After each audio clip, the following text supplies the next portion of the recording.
Барыңыздарга белгилүү болгондой, Кыргызстанга авиакаттамдар токтоп калды. Аэрофлот менен С7 тилекке каршы учпай калды. Мунун себеби болсо, батыш өлкөлөрү Россияга санкция киргизип коюп туруп, Египетке жана Ереванга учкан 2 Боинг самолетун арестке коюп койду. Себеп деген авиакомпания менен самолет чыгаруучу компаниянын лизинг деген келишими бар. Ал лизингти чектөө койгондон кийин чет жерге учууга мүмкүнчүлүгү жок тилекке каршы.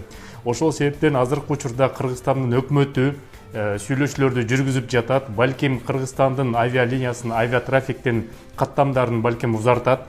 Бул биринчи жолу, экинчи жолу болсо Кыргызстанда жана поезд маселеси, балким темир жолдагы ишине ашып ошону тезирээк кылганга аракет кылып атышат. Үчүнчү жол болсо, балким жанагы машина менен жүргөн жолдагы ачылышы мүмкүн. Машина менен жол жүргөн болсо, азыр Россия тарапта, Кыргызстан тарапта баары жакшынакай эле болгон эле, Казакстан тарап азыр уруксаат бербей атат.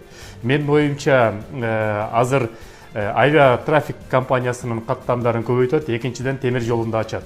Жаңылыктар болсо силер менен бөлүшүп турабыз. Сак саламат болуңуздар. Көрүшкөнчө мекендештер.